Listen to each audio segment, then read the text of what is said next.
All right. Hey, this is Jeremy, and this is today's 5 for 5 devotion. So I had an exciting morning. I got invited out to the Wilmington Island United Methodist Church to be a part of a prayer event hosted through Operation Christmas Child. The regional manager for Operation Christmas Child came out, shared some exciting updates. They collected 10.5 million boxes that went all over the world telling kids and families about Jesus, starting churches. It is amazing. There's so many wonderful things I love to tell you about. If you ever have a chance, just ask me one-on-one.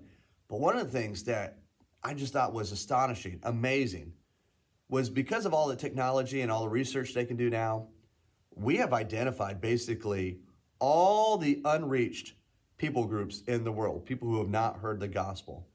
And with all the work that's being done from all these missionary associations and different groups that love the Lord, we are possibly seeing within our lifetime every unreached people group being reached with the gospel somehow, some way. Wow. That is a 2,000-year mission that we are all a part of.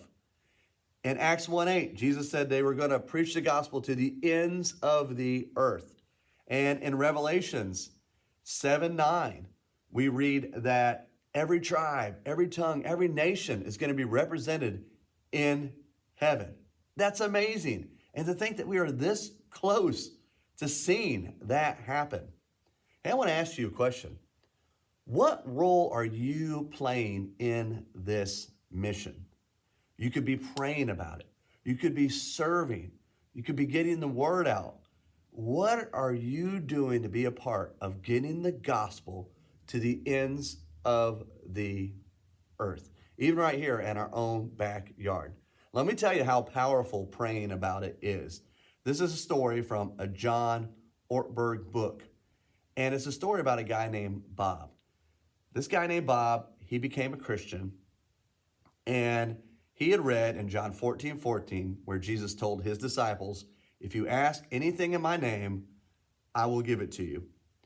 And so he went to his friend, I believe his name was Doug, the one who led him to Jesus, and he said, hey, Doug, I read this verse. Is this true? Is this true? And he said, well, yeah, it's not like a blank check where God will just give you whatever you want, whatever you ask for. But yeah, prayer really works. He said, okay, well, I'm going to think about something to pray about. And he said, I'm just going to pray about Africa. And his mentor said, no, Bob, you need to kind of pick a country. He said, okay, I'll pray about Kenya. And so he and Doug and Bob had this deal where Bob would pray about Kenya and see if anything ever actually happened. So Bob started praying about Kenya. Nothing really came out of it until one day, Bob got invited to a special dinner in Washington, D.C., and somebody sitting at his table happened to be from Kenya. She represented orphanages in Kenya that needed help. And of course, Bob was just really intrigued, and she could see how intrigued he was. So she invited him to come over to an orphanage in Kenya. When he got over there, he saw all the poverty, and he just couldn't believe it. He became overwhelmed by it. So when he got back to the States, he started going to all these different companies and prescription drug companies and saying, we got to do something to help these people. And he raised a ton of money for these orphanages. Well, he came back as a part of a celebration, and the president of Kenya was there.